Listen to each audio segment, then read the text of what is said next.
Namaskar, my passionate souls. Welcome to our talk show Positivity with Praveen. आज मुझे गजब की खुशी हो रही है अपने प्यारे दोस्त और विशेष अतिथि को आप सभी से रूबरू कराने में।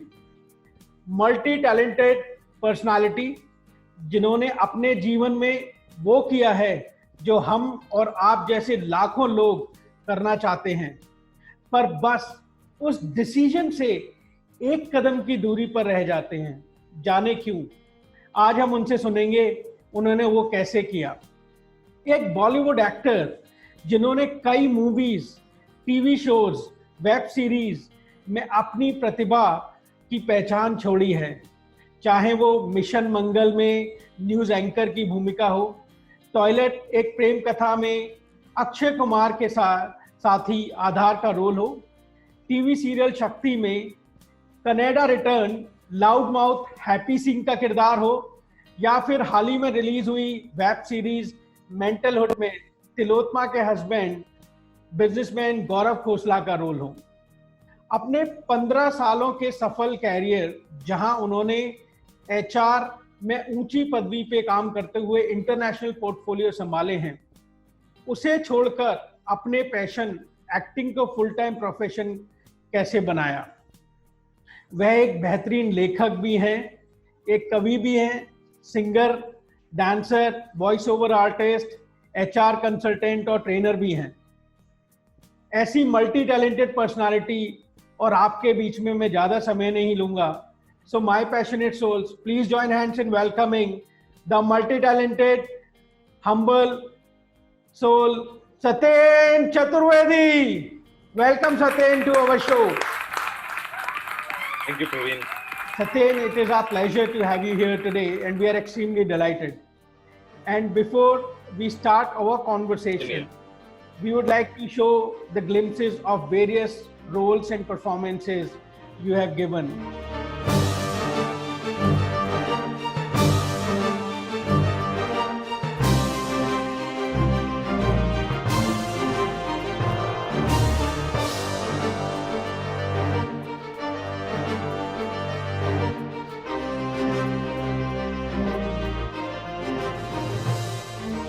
तो सतेन, जैसे हमने अभी देखा, आपने अनेक अलग अलग तरह की भूमिकाएं निभाई हैं। आप झारखंड के एक छोटे से कस्बे गोमो में पले बड़े हैं।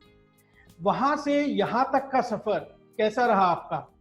मैं कहूँगा रोमांचक क्योंकि जिस जगह से मैं बिलोंग करता हूँ, गोमो, शायद मैप पे अगर ढूंढने जाएंगे तो आपको मिले ना। गोमो धनबाद क्षेत्र में आता है, धनबाद हमारा जिला है। ऐसा जगह जहाँ पे स्कूलिंग, हॉस्पिटल्स, आपको बेसिक फैसिलिटीज भी नहीं मिलती है। वहाँ से निकल कर कभी सोचा नहीं था कि इस मकाम तक आ पाएंगे। जो भी थोड़ा बहुत हासिल किया है, अभी जिंदगी में काफी कुछ हासिल करना बाकी है, लेकिन जो भी थोड़ा बहुत हासिल किया है वो सफर जो है बड़ा रोमांचक रहा है और काफी उतार चढ़ाव भरा रहा है, लेकिन कंप्लेन नहीं है। भगवान से जो भी मिला है अभी तक मेरे ख्याल से उससे संतुष्ट हूँ, लेकिन आगे के लिए काम कर रहा हूँ। आप अपनी बचपन से अभी तक की कहानी हमारे व्यूअर्स के साथ साझा करना चाहेंगे सतेन? बचपन बड़ा निराला होता है, हर किसी का, आपका भी हुआ होगा। मेरा भी बचपन बड़ा खूबसूरत था। छोटी सी जगह थी, जैसा बताया मैंने। क्रिकेट और ये जो आधुनिक खेल हैं आज के जगत में, वो खेल वहाँ पे उतने पॉपुलर नहीं थे। हम उस दौर से गुजरे हैं जब गिल्ली डंडा और खो खो और इस तरह के खेल हम खेला करते थे। मिट्टी में सने हुए हाथ पैर, मैदानों में जाके दौड़ लगाना और लुका छिपी खेलना, इस तरह से हमारा बचपन गुजरा है। बहुत ही खूबसूरत बचपन। लेकिन खूबसूरती ये है कि उस छोटी सी जगह से निकलकर काफी लोगों ने बड़े ऊंचे ऊंचे मकाम हासिल किए हैं। कुछ लोग साइंटिस्ट हैं, कुछ डॉक्टर्स हैं, कुछ इंजीनियर्स हैं और कुछ मेरे जैसे लोग कलाकार भी हैं। तो बचपन खूबसूरत था। मैं एक मध्यम वर्गीय परिवार से नाता रखता हूँ। मेरे पापा इंडियन रेलवेज में कार्यरत थे और हम गवर्नमेंट क्वार्टर्स में रहा करते थे। एक छोटी सी कॉलोनी थी, पूरा कॉलोनी है, हमारा परिवार हुआ करता था। लोग एक दूसरे को नाम से और चेहरे से पहचानते थे। मुझे नहीं लगता कि उस पूरे जगह में, गोमो में जितने भी लोग रहते होंगे वो सब एक दूसरे को जानते थे। वहां से निकलकर जब बंबई में आज दुनिया देखता हूँ, जब आप अपार्टमेंट्स में आपके आसपास कौन रह रहा है आपको नहीं पता होता है, तो एक अलग ही अनुभव है। मगर वो अनुभव कुछ और था, ये अनुभव कुछ और है। तो बचपन मेरा बड़ा खूबसूरत रहा है। बहुत ज्यादा की तमन्ना नहीं थी, लेकिन जो मिला, जिस तरह का बचपन गुजारा, आजकल के बच्चों को वो नसीब नहीं होता। तो सत्येन, काफी लोग इस बॉलीवुड पे ग्लैमर से अट्रैक्ट होते हैं, लेकिन जो आर्टिस्ट के सालों के जो कड़ी मेहनत है, जो प्रिपरेशन उसमें जाता है, जो हार्डवर्क उसमें जाता है, जो स्ट्रगल्स वो फेस करते हैं, वो उनके लिए आंखें मूंद लेते हैं। और हाल ही में हमने 2 ऐसे दुखद केस सुने जिसमें 2 आर्टिस्ट ने काम की कमी होने की वजह से, या यूं कहिए लॉकडाउन की वजह से, सब कुछ बंद था, उसकी वजह से उनका दुखद अंत हो गया। Mentally this could be quite draining also without not having the income in hand. How are you dealing with this, Satyen? Praveen, आपको पता होगा इस दुनिया में 2 तरह के क्षेत्र हैं जहाँ पे लोग काम करते हैं। एक संगठित क्षेत्र है और एक असंगठित क्षेत्र है, ऑर्गेनाइज्ड एंड अनऑर्गेनाइज्ड। इससे पहले जब मैं जॉब किया करता था, वो एक ऑर्गेनाइज्ड सेक्टर था। आप महीने में 1 महीने काम करते हैं, आपको हर महीने सैलरी मिलती है और आपका गुजारा चलता है। आपको पता होता है कि मुझे इतना कमाना है और मेरे इतने एक्सपेंसेस है। अचानक से जब आप एक संगठित क्षेत्र छोड़कर एक ऐसी दुनिया में आते हैं जहाँ पे हर चीज अनऑर्गेनाइज्ड है, अनसर्टेन है, आपको पता नहीं कि आपको काम दोबारा कब मिलेगा, वो काम कितने दिन चलेगा, आप उस काम के कितने पैसे मिलेंगे। तो ये जो माहौल है, ये जो वातावरण है, बहुत ही अनसर्टेन है। और इसको पार पाने के लिए, इसमें अपने आप को जिंदा रखने के लिए जो आपकी मानसिक शक्ति है, जो मेंटल आपकी कैपेसिटी है, वो बहुत स्ट्रांग होनी चाहिए। तो एक जो दृढ़ निश्चय होता है, जो एक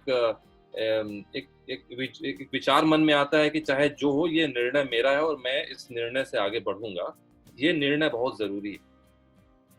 मुझे नहीं लगता कि कोई भी इंसान ऐसा होगा, चाहे आप हो, चाहे मैं हूं, चाहे कोई और हो, उसके मन में ये बातें नहीं आती होंगी कि वो कुछ और करे या कुछ और करना चाहता है वो, या कुछ ऐसे ख्वाब थे उसके, कुछ ऐसे ड्रीम्स थे, पैशंस थे जो वो पूरा नहीं कर पाया, करना चाहता है मगर हिम्मत नहीं जुटा पाता।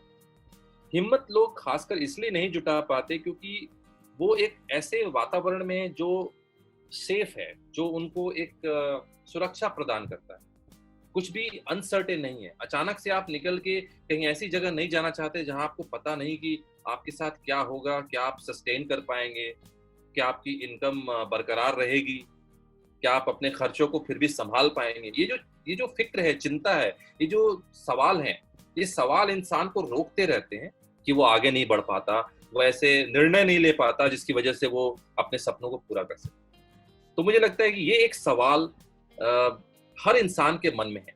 और कुछ इंसान होते हैं जो सोचते हैं कि जिंदगी एक बार मिलती है, जीवन एक बार मिलता है, और अगर जीवन में हम हर समय सुरक्षा को लेकर ही चलते रहें तो शायद बहुत सारी चीजें हम जीवन में कर नहीं पाएंगे। तो कहीं ना कहीं आपको अपने कंफर्ट जोन से बाहर निकल के उन चीजों को भी एक्सपीरियंस करना पड़ता है जो आपके सपनों की ओर ले जाते हैं आप। मैं शायद उनमें से एक हूँ, खुशनसीब हूँ कि मुझे मेरे दोस्तों का, मुझे मेरे परिवार का सपोर्ट मिला कि मैं ये कदम उठा पाया कि मैं एक जमी जमाई नौकरी जिसमें मैंने 15 साल का योगदान दिया, उसको छोड़कर मैं एक ऐसे क्षेत्र में आ पाया जहाँ पे मैं शून्य था, जहाँ पे मुझे बिल्कुल शुरुआत से शुरुआत करनी थी। लेकिन मुझे लगता है कि मेरा दृढ़ निश्चय और मेरी जो मानसिक शक्ति है, उसने बहुत योगदान दिया है। मेरे परिवार, मेरे दोस्तों का जो सपोर्ट रहा है, मैं ये कर पाया। हर मनुष्य में वो क्षमता है कि वो कर सकता है, लेकिन मुझे लगता है कि वो जो सवाल है, वो जो डिसीजन है, एक स्टेप आगे लेना, उसके लिए जो हिम्मत चाहिए, वो हिम्मत जुटाने में कभी कभी हम पीछे हट जाते हैं। आपने बिल्कुल सही कहा सत्येन। वो हिम्मत जुटा लेना ही शायद सारे फर्क पैदा कर देता है एक जिंदगी में। और जिंदगी एक बार मिली है, उसको मजे से जी लो, जो करना चाहते हैं वो कर लूं। और हम सभी बचपन में यही सोचते हैं कि बड़े होकर दुनिया जीत लेंगे, हर जंग फतेह कर लेंगे। लेकिन जैसे जैसे हमारी उम्र बढ़ती है और जीवन की कड़वी सच्चाइयां हमारे सामने होती हैं, जिम्मेदारियों का बोझ हमारे कंधों को झुका देता है, हम जो नौकरी कर रहे होते हैं या काम कर रहे होते हैं जहाँ पे हमें सर्टेन लाइफ एक कंफर्ट मिलता है, हम उसी में रम जाते हैं, थम जाते हैं, बंध जाते हैं। हमारे ख्वाबों पर जिम्मेदारियों की परत दर परत चढ़ती चली जाती है और हम सोचते हैं काश हम ऐसा कर लेते, काश हम वैसा कर लेते। काश के अलावा हमारे पास शब्द नहीं रह जाते। हम अपना पैशन तो फॉलो करना चाहते हैं पर वो एक डिसीजन नहीं ले पाते। लेकिन आपने ऐसा करके दिखाया है, तो या मैं ऐसा कह लूं, you have been there done that, जैसा इंग्लिश में कहते हैं। तो what is your tip to our viewers who desire to follow their passion but hesitate to take that one step towards making that decision? आपने काश की बात की, उसमें एक लाइन बोलना चाहूंगा कि काश के पंखों को लगाकर आकाश नहीं मिलता। तो कहीं ना कहीं हमें आकाश में उड़ना है तो हमें काश के पंखों को हटाना पड़ता है। आपके सवाल पर आते हैं। जब आपने ये पूछा कि वो क्या चीजें हैं जो इंसान कर सकता है, कैसे वो करे, ये शुरुआत कैसे करे, ये हिम्मत कैसे जुटाए। देखिए, मेरे लिए भी मुश्किल था। मैंने भी रातों रात ये डिसीजन नहीं ले लिया कि हाँ मैं अब आज ये नौकरी छोड़ दूंगा और कल से मैं एक्टर बन जाऊंगा। ये बहुत ही पर्सनल डिसीजन है। हर किसी की जिंदगी, हर किसी के चैलेंजेस, हर किसी की डिफिकल्टीज अलग है लाइफ। हर इंसान अलग, हर एक किसी का सोचने का नजरिया अलग है। तो जो मेरे ऊपर लागू होता है वो शायद आपके ऊपर लागू हो या किसी और के ऊपर, जरूरी नहीं। बट एक चीज जो सब लोगों पर लागू होती है वो ये है कि ताजमहल एक दिन में बनकर खड़ा नहीं हुआ। रोज ईंटों पर ईंट लगाकर उसको बनाया गया। वैसे ही कुछ भी आप सोचें, कोई भी सपना देखे, वो एक रात में खड़ा नहीं। तो मुझे लगता है कि जो भी इंसान चाहे जो भी कर रहा है, अगर आप नौकरी में हैं तो आप नौकरी में रहकर भी आप जो कर रहे हैं वर्तमान में, वो करते हुए भी थोड़ा थोड़ा करके अपने सपनों की ओर बढ़ने की कोशिश कीजिए। अब मैं सिर्फ अपना ही उदाहरण दे सकता हूं क्योंकि मैंने अपने आप को ही बहुत करीबी से देखा है, जाना है, और मेरे जो अनुभव रहे हैं वही बांट सकता हूँ। मैंने जब एक्टर बनने का सपना देखा तो ये सपना तो बहुत दिनों से चलता आ रहा है। बचपन में स्कूल में भी प्ले किया, लेकिन around 2011 that was the period when I thought that I should perform in drama or stage. That feeling came at that point of time. उस समय मुझे ये ख्याल आया कि मुझे शायद ये करना चाहिए। लेकिन मैं उस समय फुल टाइम जॉब में था। बहुत ही मुश्किल था मेरे लिए जॉब को छोड़ के अचानक से ये करना, क्योंकि ये दुनिया बहुत ही अनसर्टेन है। उस समय तो कुछ भी पता नहीं। तो मैं जॉब में रहते हुए मैंने एक थिएटर ग्रुप ढूंढा दिल्ली में। उस थिएटर ग्रुप का नाम था space, society of performing arts and creative education. उस ग्रुप के साथ जुड़ के वहाँ पे मेरे मेंटोर थे मनोज शर्मा, वो ड्रामा टीचर हैं, काफी स्कूलों में दिल्ली में पढ़ाते हैं। उनके साथ जुड़ के हमने प्ले करना शुरू किया। छोटे छोटे प्ले उठाए हमने, और मेरा पहला प्ले मुझे याद है 2011 में ही किया था। इंद्रप्रस्थ ऑडिटोरियम में, आईपी स्टेट में एक ऑडिटोरियम है, वहाँ पे प्ले किया था। उस प्ले में दिल्ली की स्वास्थ्य मंत्री भी आई थी, उनका नाम मुझे याद नहीं है, लेडी थी वो, किरण वालिया शायद नाम है उनका, शायद किरण वालिया, वो भी आई थी। और मैंने जो ड्रामा किया था वो नेताओं के ऊपर व्यंग था। तो नेताओं के सामने खड़े होकर नेताओं के ऊपर व्यंग करना वो बहुत ही अनोखा अनुभव था। मैं डरा हुआ था कि उसके बाद नेता लोग आके मेरी खिंचाई करने वाले हैं। लेकिन किरण वालिया मैडम आई स्टेज पर, उन्होंने हमें कॉम्प्लीमेंट किया कि आपका एक्ट बहुत बढ़िया था और आपने जो कंटेंट चुना वो बहुत बढ़िया। तो वो क्षण था जब मुझे लगा कि ये चीजें बड़ी दिलचस्प हैं और करनी चाहिए। तो मैं नौकरी में रहते हुए भी संडे सैटरडे को टाइम निकाल के वीकेंड्स पे रिहर्सल्स के लिए जाता था और नाटक करता था। धीरे धीरे नाटक करते करते एक मौका आया जब मुझे एक जॉब अपॉर्चुनिटी मिली मुंबई में, और मैं मुंबई ट्रांसफर हुआ, और 2012 जून की बात है। मुंबई ट्रांसफर होने के बाद सबसे पहला काम ये किया मैंने, यहाँ पे एक थिएटर ग्रुप ढूंढा, कर्म कला मंच, जो मेरे मेंटोर हैं आजाद भारती, वो चलाते हैं। उनके साथ जुड़ के भी काफी सारे प्ले किए, बहुत कुछ सीखा, और धीरे धीरे नौकरी में रह के ही एक दो टीवी कमर्शियल्स किए। मेरा पहला टीवी कमर्शियल था दीपिका पादुकोण के साथ, गार्नियर ब्रांड के लिए, गार्नियर फेयर मिरेकल क्रीम के लिए। उसमें मैंने एक होटल मैनेजर का कैरेक्टर किया था। फिर ऑफिसर्स चॉइस एक किया मैंने रजनीश दुग्गल के साथ, वो मुंबई में मॉडल है, काफी प्रचलित मॉडल। तो ऐसे एक दो कमर्शियल्स किए। नौकरी में रहते हुए थोड़ी हिम्मत बंधी कि हाँ, काम मिलता है और मिल सकता है अगर आप कोशिश करो तो। लेकिन अपने एक्टिंग को मजबूत करता रहा। मैंने काफी सारे वर्कशॉप्स भी किए। काफी पॉपुलर एक्टर हैं, अभी पाताल लोक में भी आए हैं, नीरज कावी, जिन्होंने पाताल लोक में जर्नलिस्ट का कैरेक्टर किया है। तो वो मेरे गुरु हैं, उनसे मैंने एक्टिंग सीखी है, उनके अंडर वर्कशॉप किया। फिर काफी और सारे ऐसे क्रिएटिव वर्कशॉप्स किए। जब मुझे लगा कि मैं तैयार हूँ कि मैं अपनी जो जर्नी है उसको थोड़ा और आगे बढ़ा सकता हूँ, तब मुझे लगा कि हाँ, मुझे अपने जॉब को अभी थोड़ा साइडलाइन करना चाहिए, क्योंकि दो चीजें पूरी तरह से आप नहीं कर सकते। बोलते हैं ना कि अगर दो नाव में कदम रखें तो आप अपने दिशा में भटक सकते हैं। तो आपको कहीं ना कहीं डिसाइड करना पड़ता है कि हाँ, यहाँ पे आपको आगे बढ़ना है। तो ऐसे ही मैंने भी डिसाइड किया। लेकिन एक बात जो मैं अपने दर्शकों को कहना चाहूंगा, जो हर किसी को ध्यान रखनी चाहिए, कि जब भी आप इस तरह का कोई फैसला ले तो आप देखिए कि आपका पारिवारिक बैकग्राउंड क्या है, फैमिली बैकग्राउंड क्या है, आपके पैसों के स्रोत क्या है। कि आपके पास इतने पैसे हैं कि आप अपने आप को सस्टेन कर सकें अगले 6 महीने, 1 साल, 2 साल। क्या आपके पास इनकम का कोई जरिया है? आप मैरिड हैं, आपके बच्चे हैं, आपके माता पिता हैं, आप उनको कैसे संभालेंगे? ये निर्णय जरूरी है। आप ऐसा नहीं कर सकते कि सब कुछ छोड़ दिया और आप चले गए, फिर तो ये स्वार्थ हो गया। थोड़ा आपको अपने परिवार का, उन सब का ध्यान रखना पड़ता है। तो आपको ये भी सोचना पड़ता है कि ये इनकम कैसे आएगा।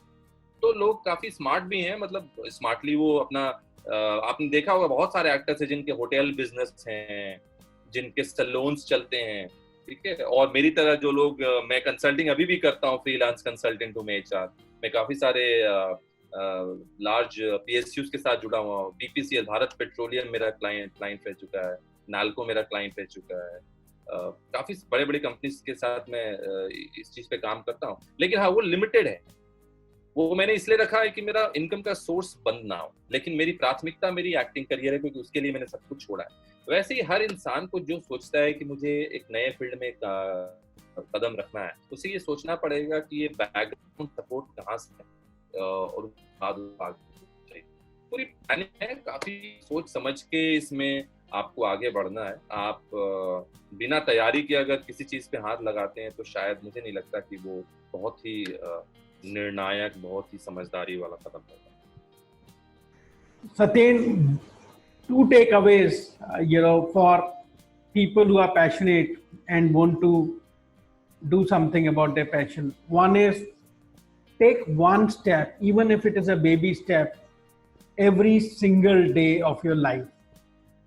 Very right, sir. Second is, create some sort of passive income.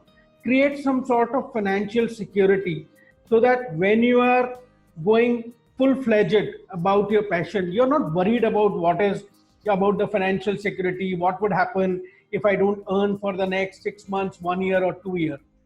So create some sort of passive income while you are working, so that you can sustain for that period where you are struggling to make a big mark in your field of passion. हर दिन हमें कुछ नया सीखना चाहिए। इसी पे और positivity पे मैंने एक किताब लिखी है जो जल्दी पब्लिश करने वाला हूँ। So I'll bring to all of you, my dear viewers. सत्येन, आपके I wish you all the best, Praveen, for that. Yeah. Thank you so much, सत्येन। सत्येन, आपने कई वेब सीरीज की हैं, टीवी शोज किए हैं, मूवीज की हैं। वैसे तो आपकी सभी परफॉर्मेंसेस जबरदस्त हैं, लेकिन कौन सी एक परफॉर्मेंस है जो आपके दिल के सबसे करीब है और क्यों? मैंने अभी फिलहाल में एक वेब सीरीज की, मेंटल हुड। मुझे लगता है कि ये मेरे मेरा करियर वैसे बहुत लंबा तो नहीं है, 2.5-3 साल का करियर है एक्टिंग में। तो 2.5-3 साल के करियर में मैंने बहुत काम किए हैं, लेकिन उन सारे कामों के बीच अगर मैं एक ऐसा काम ढूंढने की कोशिश करूं जो जिसकी वजह से मुझे सीखने को काफी मिला हो, तो वो मेंटल वुड में जो मेरा कैरेक्टर था वो बिल्कुल ऑपोजिट था, है ना। वो कैरेक्टर था, एक पंजाबी हस्बैंड है, अपनी बीवी से गालियां दे के बात करता है, मारता है। तो बहुत ही ऑपोजिट कैरेक्टर, ग्रे कैरेक्टर था। तो उस कैरेक्टर को समझना, उस कैरेक्टर में ढलना, और मेरी जो वाइफ का किरदार जिन्होंने निभाया था, तिलोत्तमा सोम, वो इंडिया की गिनामी एक्ट्रेस हैं, उनके साथ ये किरदार करना, क्योंकि वो भी प्रचंड एक्टर है, तो ये काफी चैलेंजिंग था। मुझे उस कैरेक्टर में जाने के लिए काफी तैयारी करनी पड़ती थी।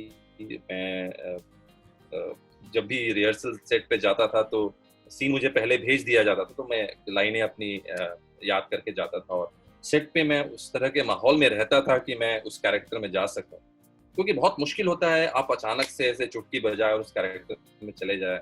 फिर वो कहीं ना कहीं आपका कैरेक्टर सुपरफिशियल होता है, आप उसमें जान नहीं डाल पाते। तो चैलेंजिंग था मेरे लिए, पहला ऐसा कैरेक्टर था जो कि बिल्कुल ही अपोजिट हो, और बट मैं कर पाया थैंकफुली। जिन लोगों ने मेरा वेब सीरीज देखा, उन्होंने बताया कि आपका किरदार अच्छा लगा, सुन के अच्छा लगा मुझे। सत्येन, मैंने भी आपका परफॉर्मेंस देखा उसमें, और काफी नेचुरल परफॉर्मेंस था आपका, और काफी दमदार किरदार था आपका। सत्येन, आप लिखते भी बहुत अच्छा हैं। मैं आपकी कविताओं का बहुत बड़ा फैन हूँ, और फेसबुक पर आपकी कविताएं अक्सर पढ़ता हूँ और सुनता भी हूँ। क्या आप अपनी सबसे नई और ताजा कविता हमारे दर्शकों को सुनाना चाहेंगे? लिखना तो ऐसा है प्रवीण की 17-18 साल हो गए लिखते हुए। मेरे ख्याल से यही एक चीज है जो बहुत ही नेचुरली आती है। अभी कल ही एक कविता लिखी है, हो सकता है आपको, दर्शकों को पसंद आए। मेरी नई कविता है, एक किताबों के नजरिए से कविता है। किताबें क्या चाहती हैं, क्योंकि हम किताबों से धीरे धीरे नाता तोड़ रहे हैं। अब कंप्यूटर, लैपटॉप, किंडल वाले जमाने में आ गए हैं, तो ये किताबों की दर्द है। तो ये दर्द कैसे किताबें बयां करती हैं, उसके ऊपर है। तो लीजिए, हाजिर है। किताबें भी तरसती हैं, किताबें भी तरसती हैं कि आए कोई, अपनी उंगलियों की गर्माहट से छू जाए कोई। किताबें भी तरसती हैं कि आए कोई, अपनी उंगलियों की गर्माहट से छू जाए कोई। कब से पड़ी है न जाने धूल की परत इन पर, कब से पड़ी है न जाने धूल की परत इन पर। कोई तो आशिक हो, परत हटाए कोई। मोहब्बत ये भी है, मोहब्बत ये भी है किताबों की खुशबू से जो मोहब्बत है। कोई तो पलटे इनके पन्ने, कोई तो हो जो आए करीब, दिल लगाए कोई। वाह! सब भरे बैठे हैं खुद ही में। हमने सोच लिया है कि हमें सब कुछ आता है, किताबों की अब जरूरत क्या है। सब भरे बैठे हैं खुद ही में, खुद ही की तालीम लेकर। सब भरे बैठे हैं खुद ही में, खुद ही की तालीम लेकर। कोई तो हो जो थोड़ा खाली हो, कोई तो हो जो थोड़ा खाली हो, कुछ घड़ी ही सही इन्हें पड़ जाए कोई। क्या कसूर है इनका, क्या कसूर है इनका, जो बना देते हैं लोग इन्हें लाश की तरह। क्या कसूर है इनका, जो बना देते हैं लोग इन्हें लाश की तरह। कोई तो हो जो जान फूके इनमें, अपनी ज़बान से इन्हें गुनगुनाए। किताबें भी बिलखती हैं, किताबें भी बिलखती हैं अपने मुकद्दर के लिखे पर। कोई तो नसीब बदले इनका, कोई तो आए इन्हें हंसाए कोई। कब से पड़ी है न जाने धूल की परत इन पर। कोई तो आशिक हो, परत हटाए कोई। अरे वाह! धन्यवाद। क्या खूब कविता कही है आपने सतेन, दिल को छू गई और लगता है मेरे कबर्ड में रखी किताबों के दिल को भी छू गई। आइए आगे बढ़ते हैं। किताबों से रुख करते हुए अब हम अपने मोस्ट इंटरेस्टिंग सेक्शन में चलते हैं, which is 60 Seconds Quickie Challenge.